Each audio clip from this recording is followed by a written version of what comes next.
ফুটানি, এ ছেলে বিবাহিত হলেও কিন্তু এর প্রচুর টাকা আছে, যাও মেয়েকে নিয়ে এসো। অলক্ষী, না আমি বিয়ে করব না। অলক্ষী, বিয়ে করবি না মানে তোর ইচ্ছেদিন মতো, তোর বাবা যা বলবে তাই হবে। থাক থাক, ও বিয়ে করবে না বলছে যখন, এটা হলেই চলবে। আরে কি বলছো, এটা আমার বউ, তোমার শাওরি হবে। বলছিলাম কি জমিটা ভাগে চাষ করলে হতো না?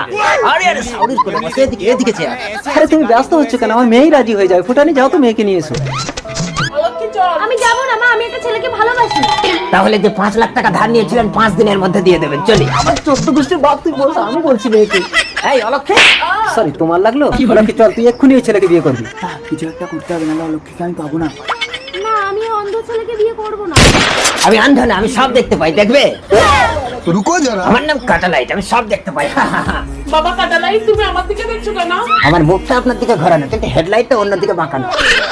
আরে টেরা মাল। কিছু বলছেন? পছন্দ না হলে আমার 5 লাখ টাকা দিয়ে দিন, আমি চলে যাচ্ছি। না না বাবা, তোমাকে খুব পছন্দ, এক্ষুনি আমি বিয়ের জন্য পণ্ডিত মশাইকে ডাকছি। আমার হেডলাইটটা ঘোরানো বলে আমার 5-5টা বউ কোন দিক থেকে চলে গেছে আমি বুঝতে পারিনি। 5টা বউ হৃদয় মামু, আমাকে ডেকেছেন কেন? পেয়েছি সুপাত্র, তাই কন্যাকে বিবাহ দিতে চাই। ভাবিয়া করিও কাজ, করিয়া ভাবিও না। যার গলায় দেবে মালা, বউ হয়ে সেই যাবে বিদায় বেলা। নেই বাধা বিদায় দিতে, বরকে বলুন মালা পরাতে। গলায় মালা দাও গলিয়ে, দেবো আমি বউ বানিয়ে। रुको जरा। সাবধানে বাবা, একে নে একে নে। ধাপ্পা। হারামজাদা, তুই কার গলায় মালা দিবি? আসলে আমার হেডলাইটটা ঘোরানো তো, তাই আমি বুঝতে পারিনি। কোনো কথা শুনবো না, বউকে বিদায় জানা। ফুটানি, আমার ফুটানি। পণ্ডিত মশাই, তাহলে আমাদের বিয়েটাও করিয়ে দিন। বর বউ হাতে হাত বিয়ে করে ভাঙবি খান। সব গেল।